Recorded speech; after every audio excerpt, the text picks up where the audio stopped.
My name is Eddie. And I'm Omari. And we are the two voices of the week. Stark Natives. Our culture unfiltered, discussing the way of this world. And next. Two voices. Two voices. Queer. Queer.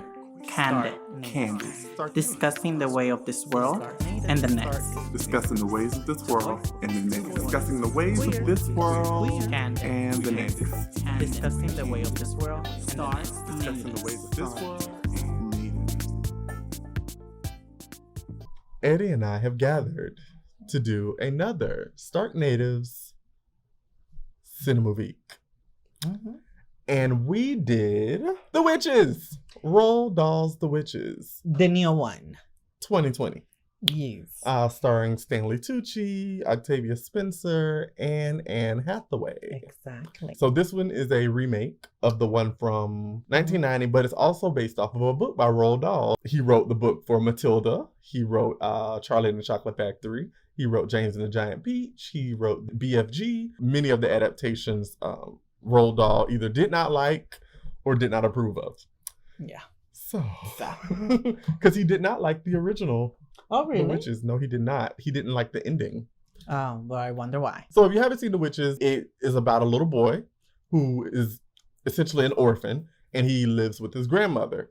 He and his grandmother has a knowledge about witches. You know, she's encountered one before, like as a child. And she tells him and kind of gives him like the things to the rundown pay attention to in women who are actually witches and cloaking themselves as women. And how they prey on children because witches hate children and children stink to them, and they try to lure children with candy so they can turn them into things and kind of eradicate the world of children. So you have the kid and he runs into a witch, and then he tells his grandma thinks that, you know, the best thing to do is for them to flee. To flee and everything, because the problem is like once you encounter a witch, it's kind of like she's like kind of like she stick with you. So it's like until she gets you. Yeah. So it's kind of like Jeepers Creepers.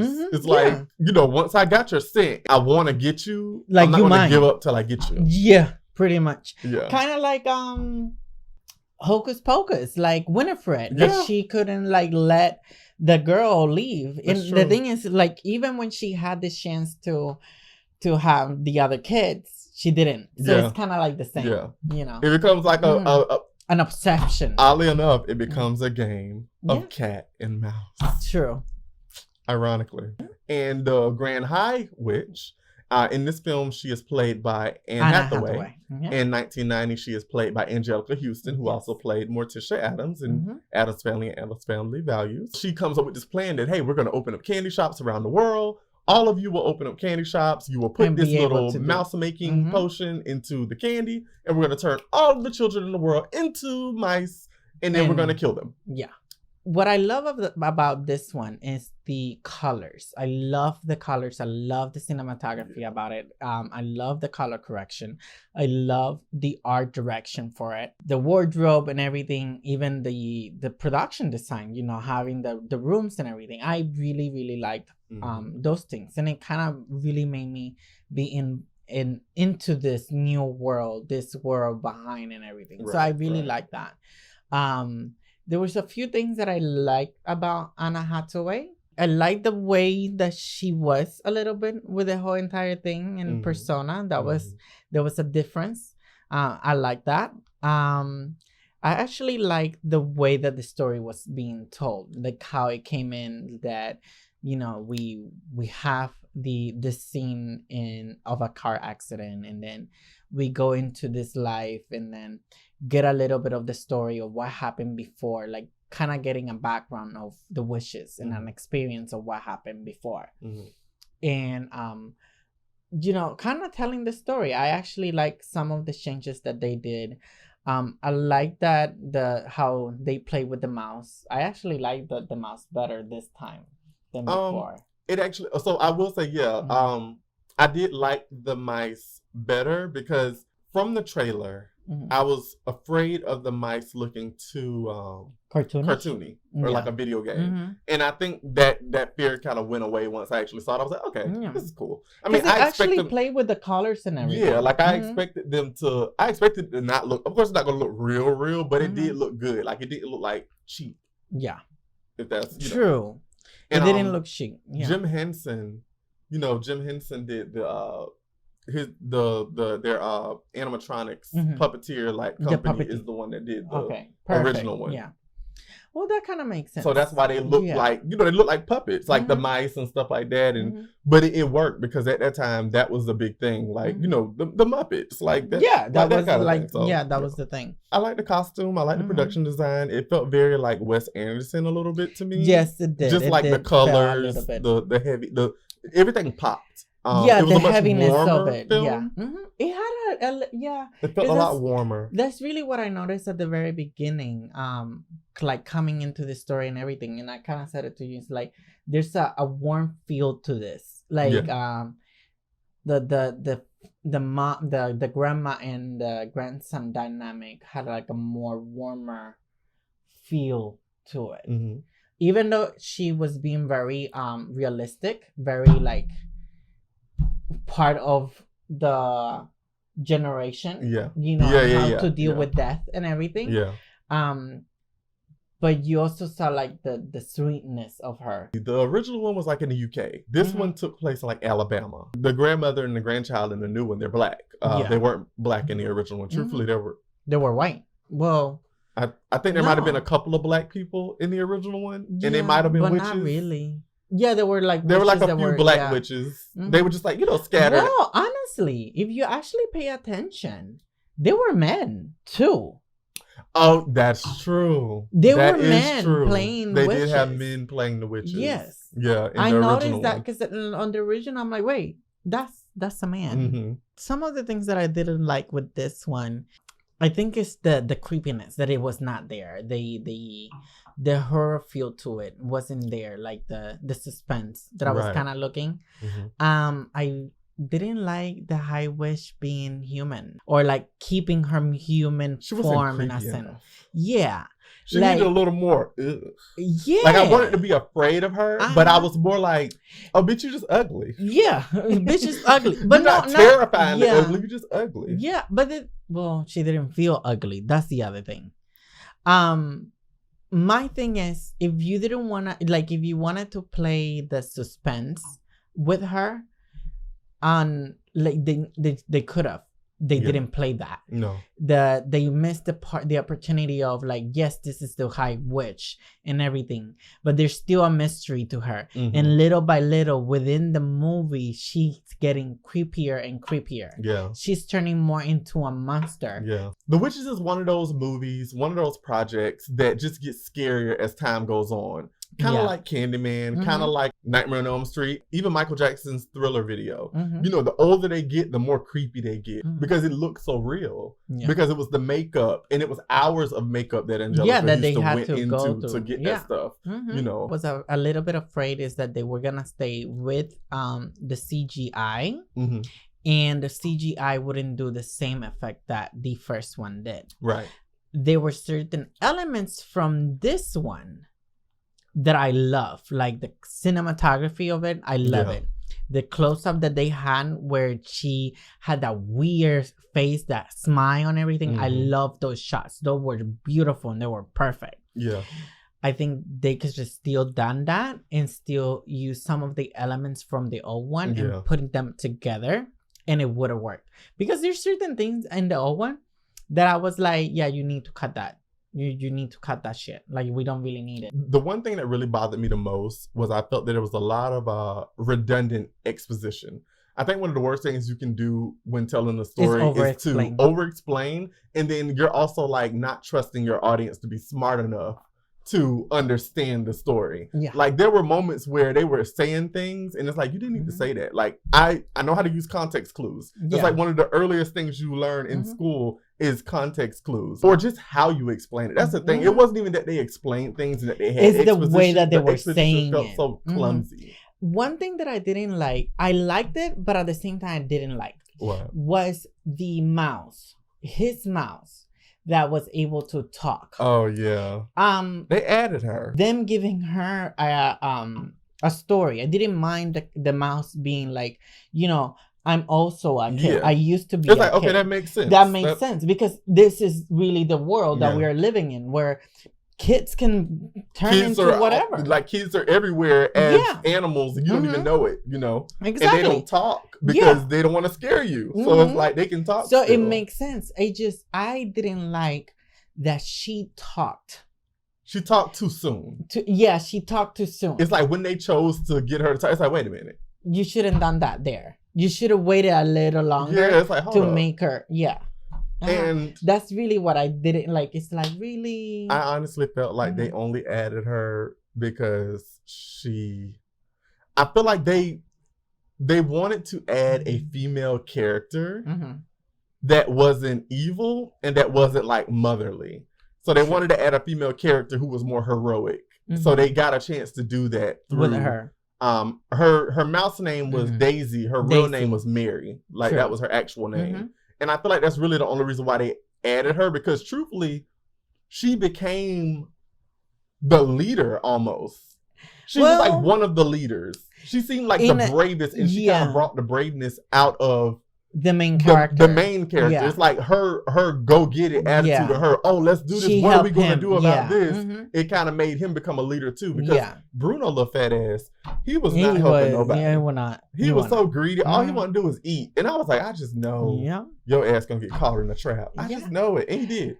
The only thing that I was a little bit surprised was Tushy. Well, he was missing screen time. And then whenever he had the screen time, the only moment that I kind of got something was when the garlic. Speaking of the garlic, okay, so if you've seen The Witches, 1990, Angelica Houston's character, the Grand High Witch, she had a thick accent. The origin of the accent, I don't know where the fuck that is. I don't know where she's from. So Anne Hathaway does an accent as well in this one, which is fine.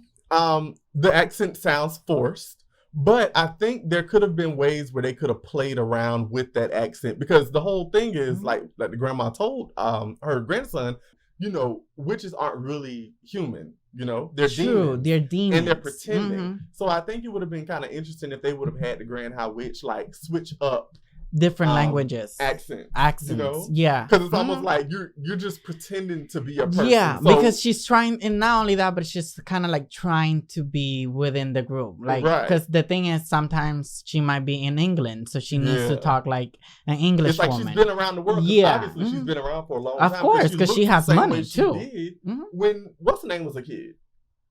Oh yeah, when the grandmother was a kid, because she looked the same. She did when the grandma was a kid, so it's like she's been around and she's probably collected a bunch of accents and personalities. So I think it would have been kind of interesting if they would have had her like switching out of it and then incorporating Stanley Tucci's character to be like, wait, where did you take it from? Like whenever I don't know this accent, because I thought you were from like Ireland. Yeah, because whenever they interacted, they were able to differentiate that part, and that was never there. But I did like that they played a lot with her and her costumes and her outfits, like her outfits changes, even her wigs too. Because I noticed that at the end, like they switched the wig, and I'm like, oh, I like that her wigs were very wig. Yeah, like her wigs were not convincing at all. Like you could tell she had on a wig, and I love that because it kind of goes into like the kind of campiness of like, these women are not regular women, and something is up with this bitch's wig. This wig is ugly. This wig looks like a cap.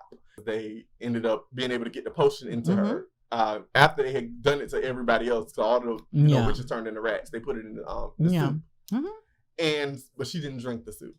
She was the only one that got away. She was the only one that didn't drink and that's the difference between her and this movie and the other one as well. Because the other one, she drank she actually got she did drink the soup. Drink soup. She noticed it afterwards. So she turned into a mouse. Ooh, she was and then she got killed. And I think she was the only one that was ugly.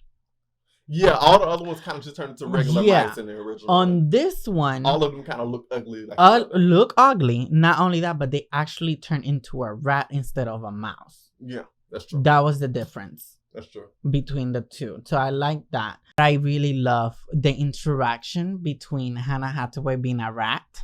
Oh my gosh. And the cat. Like that interaction was priceless. Yeah. Like that was like perfect. Because she's like still talking shit, but then trying to trying to like calm him down, like, hey, wait.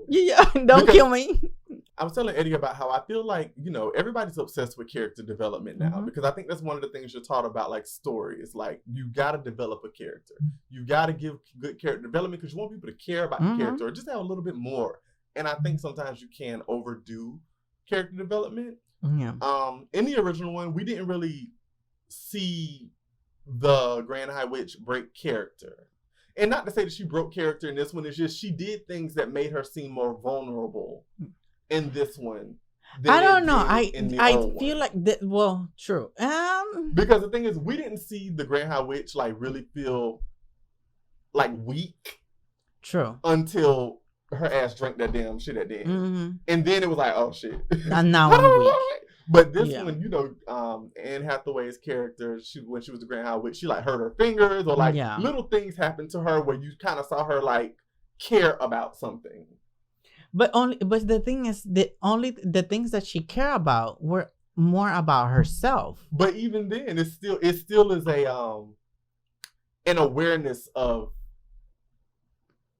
like emotion. Your weakness. It's like is that what you're trying to say? It is. It's like her caring. So then you're trying to say that emotion is weakness? I mean, I mean, a spade is a spade, and the dogs will holler. So whatever, bitch. Yes. If you actually notice, Anna Hathaway had a little bit more of power than Angelica, as in magic. She did. Magic. And not only that, but if you actually look at both, they don't really use their magic the way that they should. Yeah. Like they show us to, like, at one point they make us seem like they are unstoppable. Right. That's really what it is. When they do that zap, it's like they make it like they are unstoppable. If you get to her, you are fucked. The scene where the witch got zapped is one of my favorite scenes from the original one because of the way it played out. Yeah. Because she asked her a question. She was like, but how are we going to stop them? And everybody get quiet. And then the Grand High Witch is like, who spoke? Yeah, like damn, question me. And yeah. then she zapped her. They have power. The Grand High Witch has power. She zapped the witch and like poofed her into dust. Nowhere else does she exercise that power where she could have. Yeah. You know what I mean? And it's like it's a little bit strange. Yeah. And then not only that, but like later on, Angelica doesn't use power after that. Like she never used power. No. But then Anna Hathaway does use power later on, just here and there. Frivolous thing, though. And she it's just like, moved the table out. And it's like, really? Anna Hathaway just. Yeah, she was just like, bitch, I'm not. That was a good question. Insubordinate, but a good question. I know. I really like that. That really was. They had their ways. They had their moments. It was an intriguing movie. I think people should watch it still and everything. I really do believe that people should watch it. Which one do I like better? I don't know. The original one. I think the original. I think that's really Angelica. If we're going to wrap this up, we got to talk about the ending. In the 1990 version, the little boy was turned back into a human. Yes. By a witch who was so-called a good one of the witches. Or became good in a way. And she also was not in the book. They added her for the movie because I think they did like a test screening and people didn't like that he didn't get turned back into a human. In this one, he does not get turned back into a human. He stays a mouse, which I thought was pretty cool. I thought it was cool that they exercised that. It was cute. It was cute. I watched it the second time with Eddie, and I was like, okay, there are some things I may like about it. It's not awful. It's not. It really is not. It's not awful. It's just first one. Yeah, it's just knowing from the first one and then knowing this. It's like it's. It's like we said before, you need to be able to make a separation between the original and the new. So, anyways, my name is Eddie. And I'm Omari. And we are the two voices of the we. Our culture unfiltered, discussing the way of this world and the next. And Mr. Tony, Miss Tony, my wonderful friend over here, what do they need to do? They're what? And they can also watch our podcast or hear our podcast. Where? Oh, So make sure you do what Tony said. Right. And if you do not do that, then Tony might appear to you because it's Halloween. Yes. The witching hour. And she will come to you. It's a full moon. And trap you and just grab you by the leg. So you never know. So be careful. Do your daily, saintly duties. Thank y'all See you so next much week. For watching us. Bye. Stay spooky.